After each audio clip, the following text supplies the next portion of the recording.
let me welcome you all. Good afternoon, everyone. Thank you for joining this webinar on part-time MSc Real Estate from the University of Manchester here in Dubai. My name is Amit. I work in the marketing department at the University of Manchester, helping students who are keen to grow in their career and look for and are looking for qualification and education that would really support their dream of career progression at the University of Manchester. And it's a pleasure of mine to actually introduce you to this course and this session, as well as moderate the session as well. We're living in the truly unprecedented times, so we really appreciate you joining us today, taking the time out of your busy schedules to learn a little bit more about our MSc part-time real estate program. We hope you and the family and friends and everybody in your circle is safe. Let me just quickly start with an introduction for the two speakers that we have today, Mark Shepard and Selma Carson. Mark actually is the program director for a blended learning Masters in Real Estate program, and is also the associate director for distance and e-learning at the University of Manchester. He is a qualified chartered surveyor with more than 30 years of experience in practice and education. His professional experience includes working in property investment consultancy and 20 years as an independent consultant. Since 1990, he's held academic posts at the University of Manchester, at universities in Manchester and in London, and is also an external examiner for several universities in UK and Ireland. Mark joined the University of Manchester in 2014 as a lecturer. Mark is a fellow of Royal Institute of Chartered Surveyor and fellow of the Higher Education Academy. On the other hand, we have Selma, who has over 25 years of experience in the real estate industry in the UK as a director of private investment development companies and with CBRE. She initially trained as a chartered surveyor with the Valuation Office, which is a UK government agency, in 2009. She moved to higher education and in 2013 joined the University of Manchester to establish real estate development. As a program director of the MSc Real Estate, she has established a thriving course from which graduates go on to successful property careers across the UK and internationally. Her research interests are focused on making buildings better for business and the role of professional bodies in the 21st century, linked to her involvement with the RICS as a regional board director and chair of APC assessment panels. So that's the introduction for the two speakers, and I'm glad and I'm sure that we are in very expert hands. Just some housekeeping and ground rules before we get started with the session. We'd really appreciate that the attendees are actually taking notes and that actually ask the questions towards the end of the session, just so that we can avoid any interruption of voices and other sorts of things. We'll go through the program information. We'll have a couple of slides to be shared and discussed by Mark and by Selma as well. And towards the end, I'll be the host and I'll be the moderator to ask these questions and discuss it with our program directors. So everything is set. Over to you, Mark, and I'll mute myself right now. Thank you, and a very warm welcome to this introduction to our MSc in Real Estate by Blended Learning. So, my name is Mark Shepard. You've already heard about me, so I won't labor this point, but I just wanted to reassure you that as a team, we have a lot of academic and professional experience, and so we feel like we can give you a proper balance between the practical and technical things that you need to understand to be able to practice and the academic aspects that can be offered by a world-class university. So let me introduce you to the team. Selma has already been introduced. The other members of the team have particular specialisms. I'm not going to go through them individually, but I just wanted to give you an idea that the real estate team is quite substantial, and we all have different areas of specialism, and therefore we're all contributing different things to this program, but you are actually supported by a significant team. So although you're just seeing Selma and myself today, there is a big academic team, or fairly large academic team behind us, supporting different aspects. And I'll possibly come back to that a little bit later. One of the questions I'm often asked is, what do we mean by real estate? How do we categorize real estate? And I think we cover 4 essential areas. The first area, is probably first because it's my specialist area, is the area of appraisal and valuation. That is the financial viability, the worth, the value of real estate assets for all sorts of different reasons, for sale, for purchase, for tax reasons, for investment, and so on, for development, of course. So that is the first area that we spend time focusing on. The second area is investment and finance. Where does the money come from to underpin the real estate market for both investment and development? And from an investment perspective, how do we decide between direct and indirect investment in property? What options are out there? What are their advantages and disadvantages? And where are they appropriate in building a portfolio of assets to maximize the investment return that we want to achieve? Coupled with that is asset management. I guess asset management falls into 2 categories, really. The first kind is from a landlord's or an investor's perspective. In other words, someone who owns property as an investment and lets it to an occupier, and their investment income comes from the rent. So that's really about what sort of decisions asset managers have to make, what the implications of those decisions are. So it's about managing property from an owner and investor's perspective. But also within that, one thing that we do look at is the occupier's perspective as well. The corollary of the owner and investor is the occupier, the person who's going to be paying the rent. So we definitely also pay attention to the needs of occupiers. What do corporate occupiers look for? How do they make their decisions? And what are the things that influence them? So from a landlord's point of view, it's about maximizing investment return and income. From the corporate occupier's point of view, it's more about maximizing utility and getting value for money. And I hope we're able to explore both reasonably effectively. The fourth area is really about the supply side of the real estate industry and its planning and development. So you'll go through an international perspective on planning and future cities, and then you'll get involved in the development process, exploring everything from initial inception of an idea through to assessing viability to putting together some form of development proposal. So you can see that this is there's an economic underpinning to this, a financial underpinning to this, but it's also about making strategic decisions and tactical decisions. So what's the course about? Well, I guess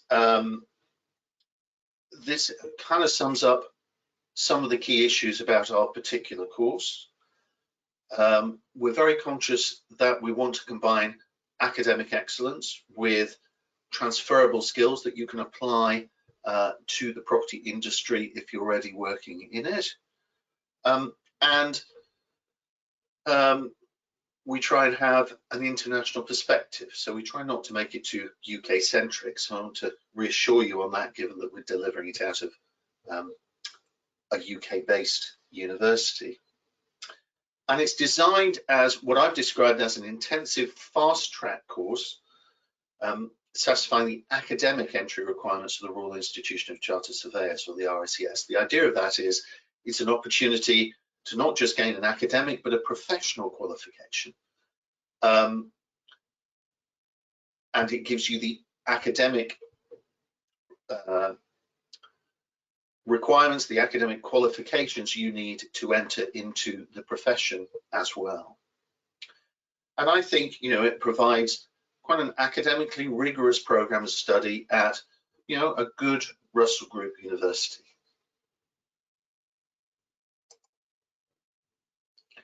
When we were designing the program, there were 4 things that we felt should infuse the program. And these are things that cut across a number of different units that you're going to study. The first one is commercial awareness.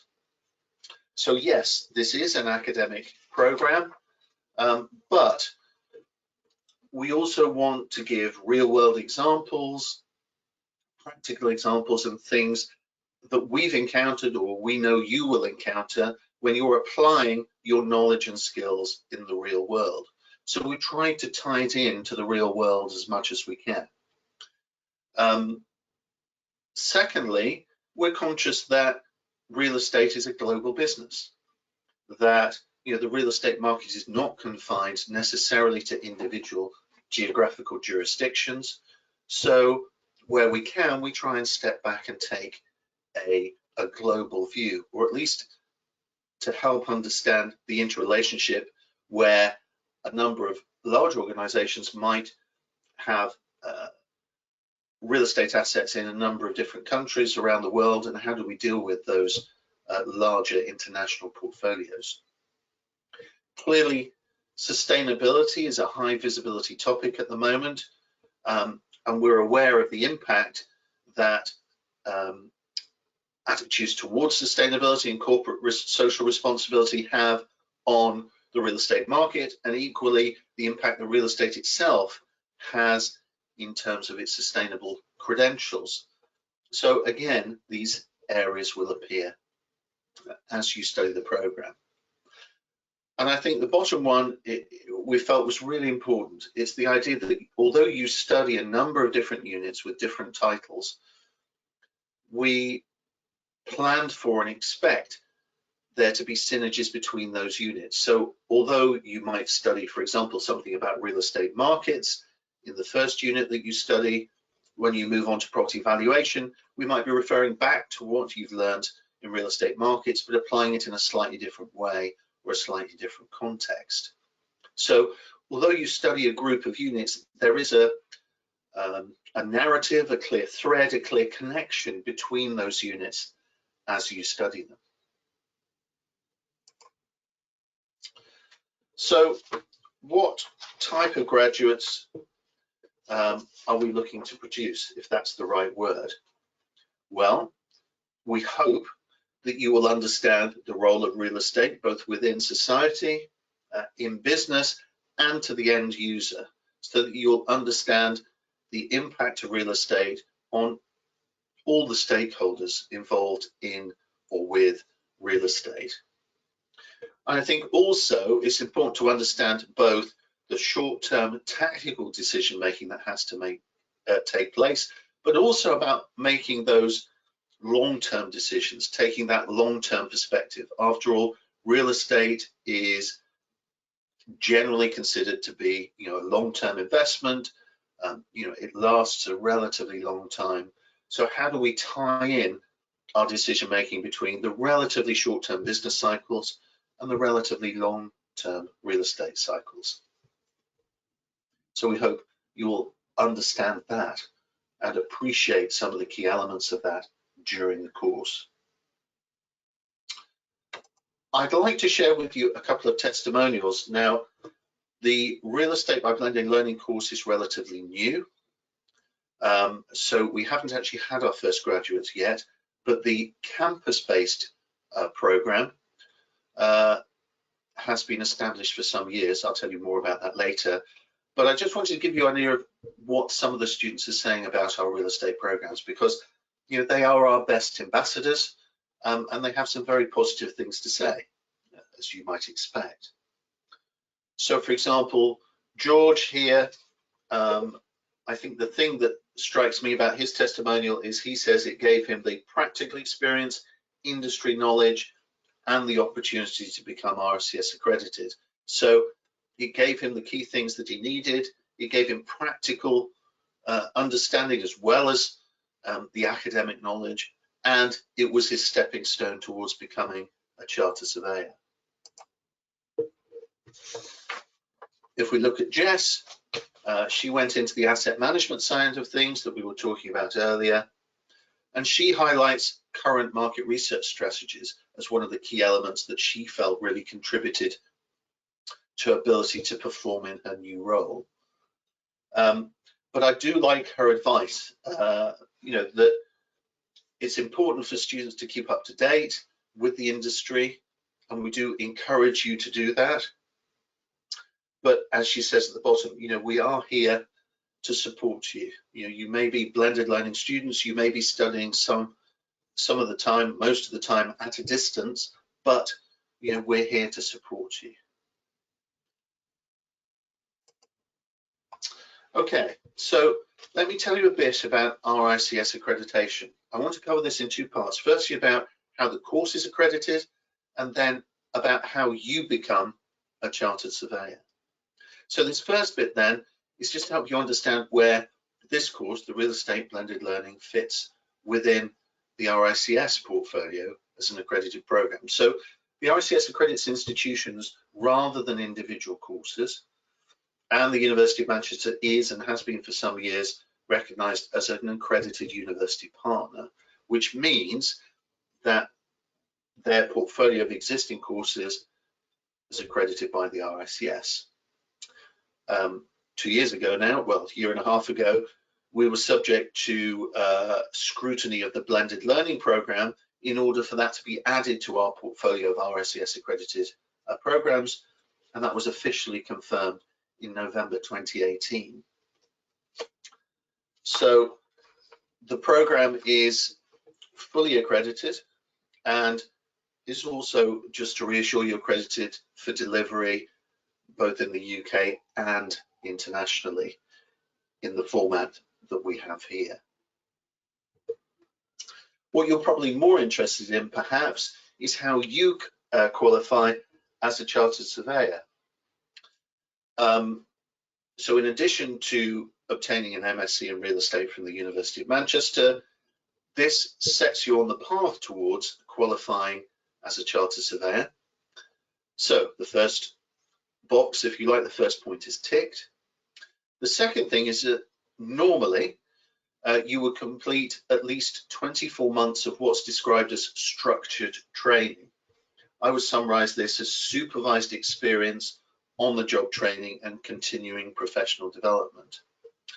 Now, if you're already working in the real estate sector, there is the potential that you could complete this concurrently with your study. The only thing you couldn't do is take the final assessment until you've successfully completed the program. So if you are working and studying, you can be gathering your experience at the same time as studying for the program, so that as soon as is practical after the 24 months that you've successfully completed the program, you could put yourself forward for the final assessment. The final assessment includes a number of elements: a summary of your experience, a case study of a particular project that you worked on, a record of the professional development that you've been undertaking, and there's an interview. Now, I won't labour this point. I'm happy to ask questions about it later, but as was mentioned in the introduction, Selma is an APC assessor and chair of APC panels. I'm also an APC assessor, although I'm not a chair, but between the two of us, we have a lot of experience in this area, so we can help you if you have any questions.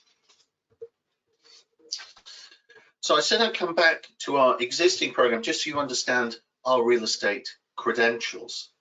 So our campus-based real estate programs were established in 2013, and though that program has two pathways, an asset management pathway and development pathway. Across those two pathways, Our typical recruitment level is 70 students per year, but this year, actually, we've had over 110 students. So for the 1920 academic year, in the end, we've had more than 110 students join us on the program. It's a very popular program and has increased in numbers significantly since 2013. So we've been established since then, although the blended learning program is a new addition to our stable of real estate courses. I just wanted to reassure you that we have a strong base underpinning this course.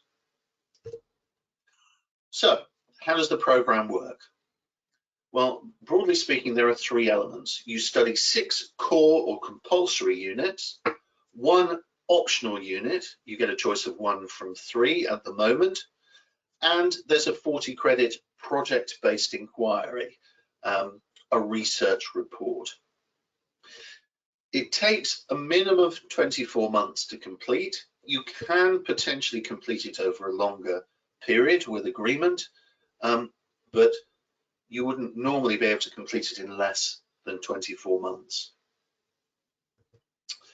So I'm not sure what you think about the diagram, but hopefully this will explain how it works. But I want to introduce a little bit about blended learning that I'll explain more about later. Each unit is actually studied in a block of 10 weeks. So you'll study real estate markets, for example, for the first 10 weeks that you're on the program. You'll then have a 1-week break, and then you'll pick up the property valuation unit for a further 10 weeks. So although they're side by side, you're not studying them simultaneously, but sequentially. However, the conference is the key thing associated with this conference or workshop. We have 4 workshops during the 2-year program, and each workshop or conference is associated with a pair of units. So conference 1 has a broad theme reflecting real estate markets and property valuation, and it occurs usually in the 3rd or 4th week of each pair of units. So it will happen roughly once every 6 months. So the structure here is that you would study 2 units sequentially, and then you would pick up another 2 units, and there'd be a second conference associated with that. So the first 2, and I'm not going to explain these units in detail, but I'm happy to go into them later if people have questions. The very first unit is real estate markets. I guess this is really about introducing you to the fundamentals of real estate, and I think also introducing you to academic study in this particular area. You'll then move on to property valuation, and this is really about valuation in practice. The purposes of valuation, the different methods we use, the way in which it's regulated. So it's appraisal for all sorts of different purposes. The next unit you'll go on to study is future cities. Now, future cities, I guess, is really about the principles, nature, and practice of planning systems and processes around the world. But it takes that future cities perspective, and it's paired with land and development, studying the process of development, basically from project inception, site assessment and initial design, through to planning, implementation, and disposal. And you can see how there are synergies between these pairs of units, but also between the whole course. So that would represent your first year of study with 2 hopefully face-to-face conferences, subject obviously to the restrictions that we're all currently aware of. The conferences are strongly recommended because they are enrichment activity for the program. And whilst there is academic and practical content, there's also a chance to meet with your fellow students, meet with the staff, and we can cover things such as employability and careers, personal tutoring, and so on. So there are a number of different areas that we can cover during the conferences. Year 2 looks slightly complicated, but actually is relatively straightforward. There are 2 more, the final 2 core units of real estate investment and finance and strategic asset management. So real estate investment and finance is essentially examining the broad investment markets and placing in that context real estate as an investment asset by looking at alternative investment vehicles. And then there's strategic asset management, which is essentially introducing students to the role of the real estate asset manager, primarily from the perspective of commercial property investment. So it covers both strategy and tactics for the property owner of investment real estate. So that again is a pair of units with its own conference. And then we come on to the final block of study. Now this is slightly more intensive than the others because you're going to be studying an optional unit plus the project.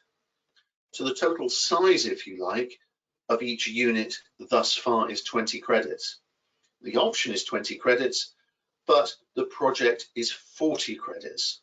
So you'll be studying slightly more credits in your final block of study.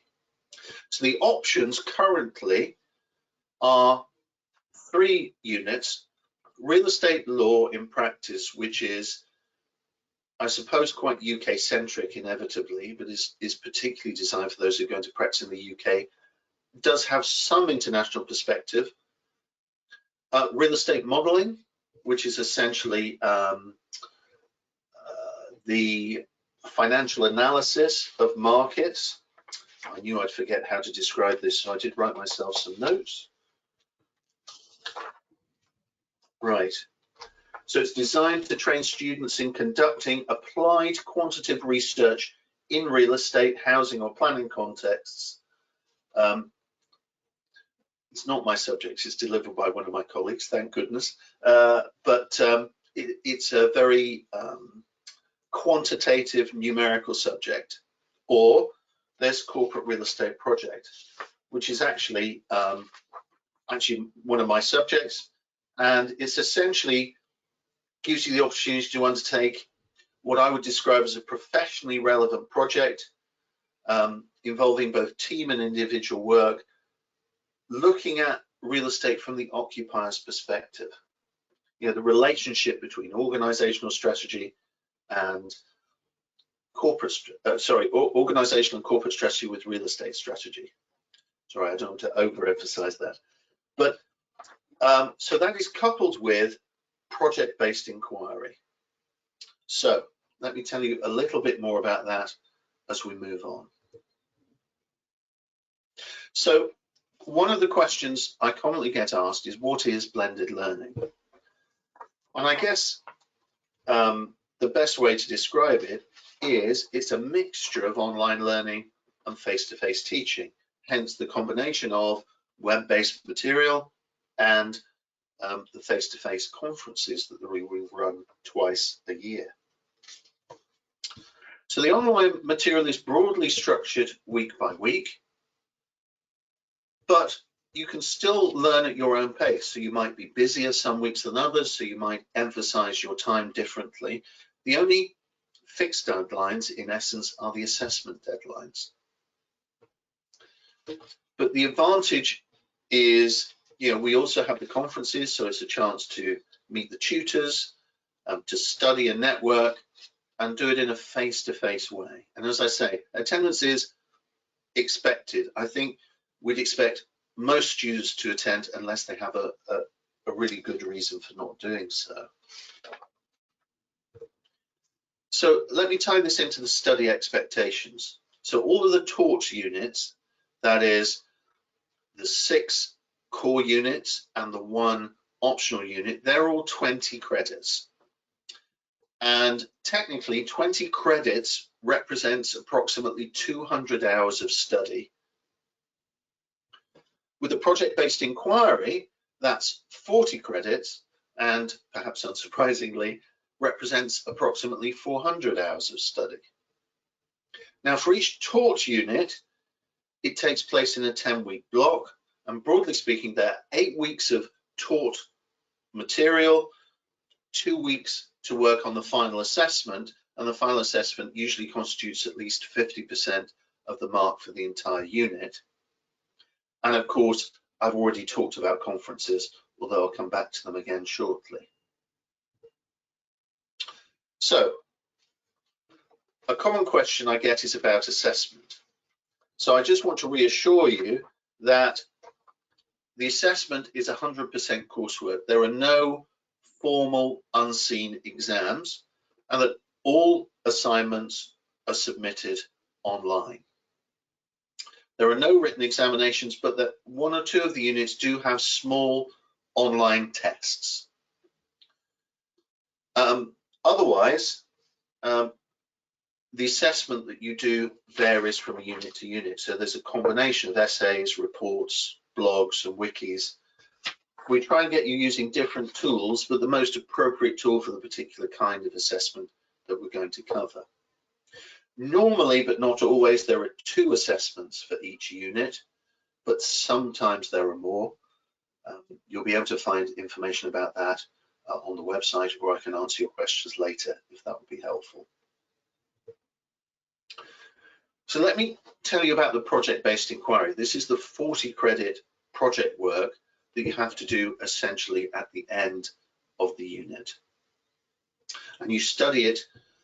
Actually, I'm going to go back a couple of slides just to explain. So here, essentially, you study your option for 10 weeks, and you have an introduction to the project. And then the project will continue into the second half of that block, into the second 10 weeks of that block, for you to continue working on it. And the idea is that this is supposed to be a practice-based research project. So it's an opportunity for you to plan, manage, and conduct practice-based research. So we want it to be very much industry relevant. So it's, whilst there will be academic elements to it, it's not a dissertation.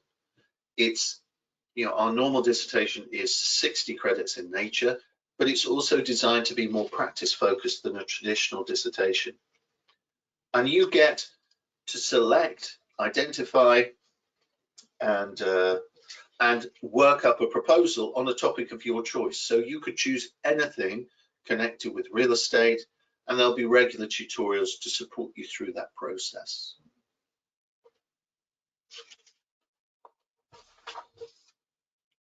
So conferences. Selma, who is here with us, is our conference organizer, but I wanted to give you a brief overview of the conferences. So as I've said before, there are 2 conferences per year, 4 in total, and each conference, as I said before, is linked to a pair of units. So the theme is broadly focused around that pair of units. So, and then normally about 3 to 4 weeks into the first unit. There are a couple of reasons for this. The first one is it gives you a chance to engage with the material before the conference. And secondly, after your first conference, you will have received all your marks and feedback from the previous pair of units, and therefore there'll be an opportunity to discuss your performance, what went well, what didn't go so well, and help you move forward positively with your next group of units. Selma, is there anything you'd like to add about conferences? I've done that very briefly. I think all I'd like to raise is the fact that real estate is a subject which you can't look at from just paper, from our classroom activities. So part of the conferences is always to go and look at particular schemes, talk to people who are involved in the industry in that particular region. So for example, the conference in Dubai, at the moment we're planning to hold it as in Dubai, but we recognize it might have to be a virtual conference depending on what happens over the next few months. But that will include visits to particular schemes, discussions hosted by people who are familiar with the regional markets. We will do comparisons with international markets, so there'll be an exercise to examine the market in London, for example, to do a comparison then with what you're used to in your own working environment. There's quite a mixture of activities as well as discussions, guest specialist lectures, and then we'll be looking at things that are challenges, for example, for evaluation that are specific to the region. So the conferences are designed to be getting out, active discussion, broad topics of real direct relevance and currency to the industry, but with a both regional basis and placing that in the global context. So it's quite a mixture. Thanks, Selma. That's great. Okay, so just a couple of things to wrap up. First of all, what makes our course different? You may be considering other courses. Why choose us? Well, I have a couple of responses to that. First of all, we have a strong focus on real estate practice for a global market. Secondly, I think we help you to engage in strategic thinking, but it's still underpinned by some good technical, practical knowledge and transferable skills. You don't have to have a previous qualification in real estate. Some knowledge of real estate is useful but not essential. But if you are working in the industry, we hope that the material will help you develop core knowledge and skills that you can apply directly within your workplace. As I've already suggested, it's accredited by one of the world's leading real estate professional bodies. So the blended learning, I think, is a really positive approach because there's a mixture of online material and face-to-face activity, which I think really enriches the student experience. We try and use real-life scenarios and case studies wherever we can to put the knowledge into a proper professional practical context. And perhaps, as I've already touched on, it's about helping you develop career critical transferable skills, whether those are quantitative skills, qualitative skills, management, and so on. And I suppose I ought to say something about the university before I close. Manchester is a strong university. You can see its various rankings. Some of the things that I'm particularly pleased about are that it was University of the Year for Graduate Employment in 2019, and 83% of the university's research was ranked world leading or internationally excellent in the most recent assessment of its research back in 2014. Now, we're located as a team within the Department of Planning and Environmental Management, and it's the 5th in the UK. It's a strong department now. It's been delivering planning courses for decades, but it's relatively recently brought real estate as a natural partner into their range of programs, and I think that fit has been really positive. So, ooh, that's a dodgy picture, but never mind. Right, I'd like to stop there and invite you to ask any questions that you might have, and Selma and I, between us, will do our best to answer them. Yes, thank you, first of all, Mark and Selma, for this very insightful presentation. I'm pretty sure that the attendees today have learned a lot about the course and how it's delivered and the advantages of it. We do have some questions flowing in right now, and I'll quickly go through them. So we sort of know in the sense of who takes them. Welcome both of you to actually answer the questions.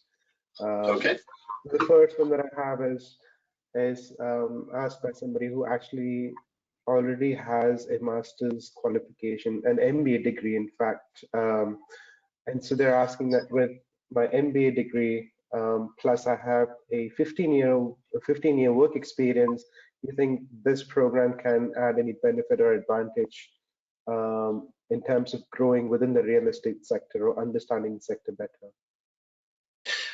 Okay, well, perhaps I'll start with that. I think the key about this program, and one of the things that students have said to me is that often when you're in practice, it's about applying your knowledge in the most efficient way that you can. But one of the things that they find really helpful is understanding the why. You know, where does this come from? Yes, we know we do this in this particular situation, but why do we do this? Why is this the best solution? And so one of the things I think this program would help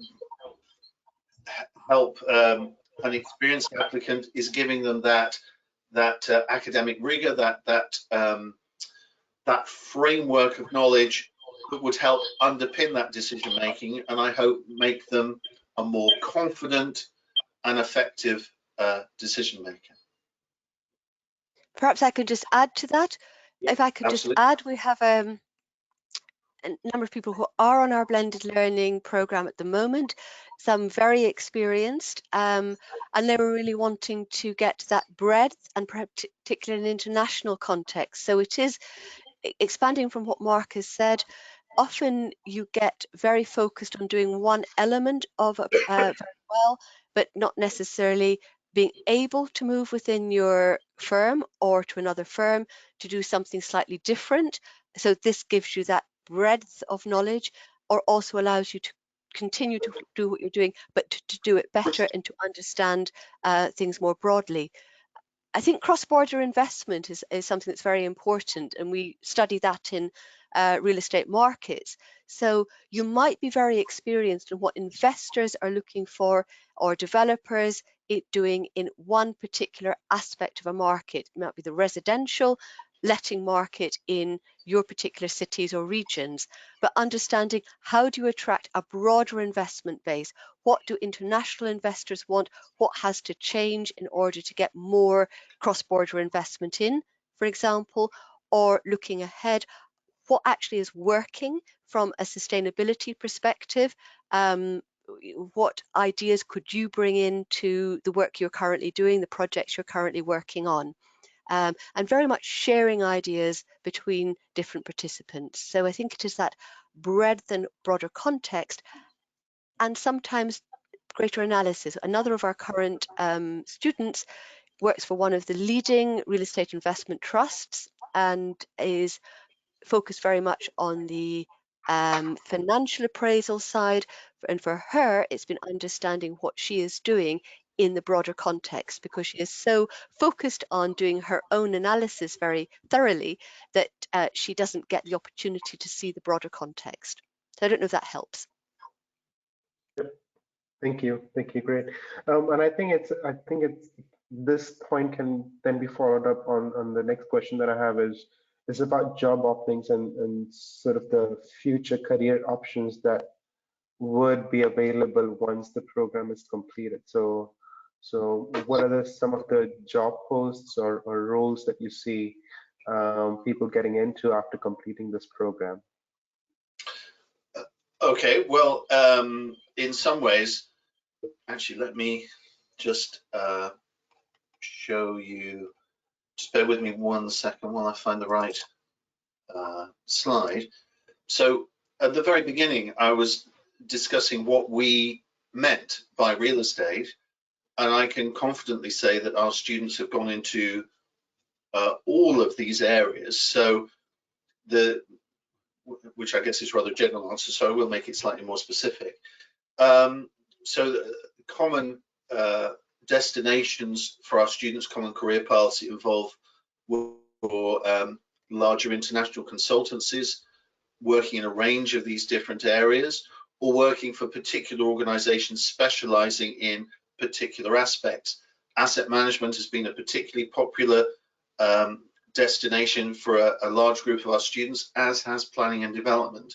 I think fewer into investment and finance, but that's not to say that it's not an opportunity. One of the good things about the program is because it covers a range of real estate knowledge and skills, that the range of options you have as a career are very broad. And the idea is, and the profession is really designed around the idea that you don't specialize until you've studied and explored a range of options. So that was rather Selma, you probably know the graduating cohort slightly better than me. Would you mind sharing a couple of examples? I think one of the things that's very important to realize that real estate is so broad, and so many organizations have opportunities for people who can show that they have a level of real estate knowledge. So graduates have gone into infrastructure companies, both UK and internationally, as well as the big real estate consultancies, individual investors, gone into banks, finance companies. We've got hedge funds have taken on graduates, for example. I was going to say that within a region, we have our graduates who've studied over with us in Manchester and gone back because we didn't have the opportunity to study on a blended learning basis, who are working with CBRE in Dubai at the moment. We have graduates working with Alder Properties. We have a graduate working with Aramco in Saudi Arabia. So we have students from Manchester who've gone back, would not have got those opportunities if they didn't have the degree behind them. And the broader side with the RICS accreditation, which to us is very important, and our course is designed to make sure that we satisfy their requirements. But there are many companies who are wanting to demonstrate their professionalism to attract money, to attract occupiers, to attract buyers, and they're being able to say that they have professionally qualified RICS qualified staff across the world is becoming more important. So being able to take that next step has been important to a number of people. So we do certainly see that it opens up a lot of opportunities both to move companies and to progress within companies. Great, thank you. Thank you. The next question here is it's in comparison to the on-campus program that has the two pathways. So the question really is, where do you see this program focusing more in comparison to the on-campus program? Is it the asset management pathway or the real estate development pathway? That's a really good. Oh, go on, Selma. I was just going to say, I think what we've tried to do is to pull out the key parts of both of those. So actually this is it's a blended real estate program delivered by blended learning basis. So we actually, on campus, you cannot do all of the development aspects and the asset management. So that's partly to differentiate and to manage the numbers on campus. So this actually is maybe where we would like to go with some of our campus in future, that this gives the opportunity. And I was going to pick up the fourth square there, the asset management. That's actually a more popular program on campus. And I think that's because many people have realized that although development's important, and I was lucky to go to Dubai in December, and the sheer scale of development there, I found overwhelming and really exciting to see. But if we think globally, and for those regions where development has happened very fast, very recently, it will become, though, less of the focus and more of a focus on managing what we currently have in real estate assets. So the asset management, I found very interesting to see how many students are coming from China who are very conscious of the scale of development over the past 10, 15 years, but the focus and emphasis in real estate companies in China is now still on development to some extent, but more on how do we effectively manage what we have? How do we maximize the benefits, maximize the value from that? So we have put in the key asset management modules into this program because we do see that as something globally where there's more focus. And with our planning and development, the development's always important because we're continually updating and upgrading our existing stock. So even though we have existing assets, development still becomes part of that going forward. And planning has been a new module. Future Cities is specifically for our blended learning because we wanted to really focus on where are we going with our built environment? How do we accommodate much of the technology-driven development that's happening today? So we would almost say that this is where we would like to take our campus programs. Great, thank you. The next question is really is about the RICS chartered surveyor status. So the question is, from completing the program, what is the time limit that I must begin the 24-month professional experience to gain the chartered surveyor status? Oh, sorry. Go on, Selma. Do you want me to answer, or? Yeah, if you want. Yeah, sure. If you have no relevant work experience, you do this program and then you move into a job where you have relevant work experience, it will take you 24 months minimum. If you're currently working somewhere that you can record relevant work experience, then on completion of the program, you can go straight to the final assessment. If you already have 5 years or more relevant work experience, you can actually go to RICS qualification direct.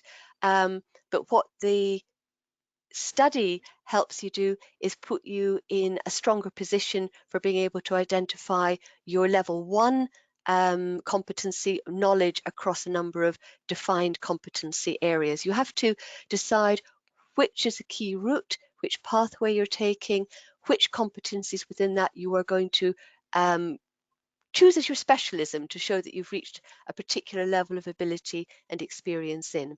So if you have 5 years or more directly relevant experience, you can move onto RICS. If you're working at the moment, you can do the two things at the same time. If you haven't, and you're seeing this more as a potential for a career change, then once you've completed, you need to do 2 years. So number of different options. The thing that determines whether it's 2 years is really around whether you've got the required experience at the required level in the competencies that you've identified. So it's not necessarily about length of time as much about getting the right level and demonstrating that you've achieved the right level in different competencies. Great. The next question is really for me actually, and it's around the FHEA approval, which is the Dubai's education body regulating all the international education institutions here. So the question is really, is it recognized by FHEA? And yes, it is very much recognized and approved by FHEA in Dubai. The next question again is for the panelists here. So it's a statement and then a question here. So I'm an Indian banker, traveled across the globe for my career, and now I'm based in Dubai in the real estate market. What strategies do I adopt to be successful both in acquiring clients in India and UAE and other countries? I mean, one answer could be join the program, but I guess without knowing the exact area, it's difficult to be too specific. But I think my general perspective on this is, it's about being able to demonstrate competence, give clients confidence, and have the knowledge and experience necessary to demonstrate that you can operate transnationally. So for me, and I guess I would say this, wouldn't I? But I think the combination of both a strong academic and professional qualification is potentially a badge of professionalism that international clients find very appealing, and therefore that is one of the things that could help you stand out from your fellow real estate advisors. So that would be my initial thoughts. Selma, do you want to add to that? I think one of the key points is to do with the focus on learning to be analytical, to be critical, and be reflective.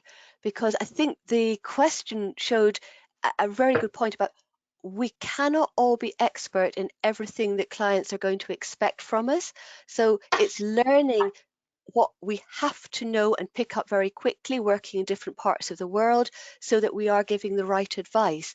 And again, as things change, how we adapt to, we're all thinking about a new situation at the moment, what that will mean to real estate.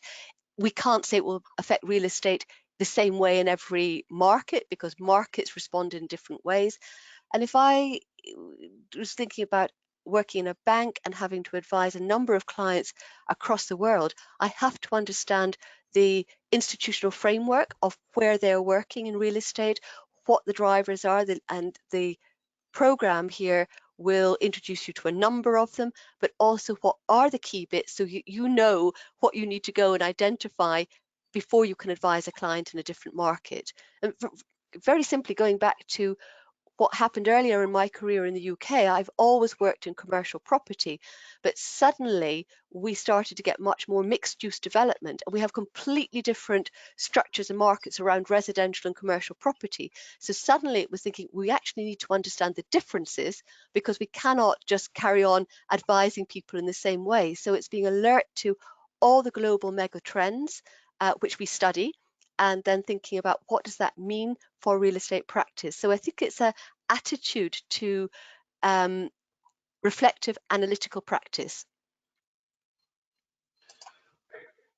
Great. And I think Jess summed that out quite well in her her discussion about keeping up to date, and I think that just underpins what Selma's just said. Okay, great. I have a question here regarding the assessments and projects. So are the final projects or an assessment done individually, or are they group projects? Oh, right. Okay, so let me go to my assessment pages.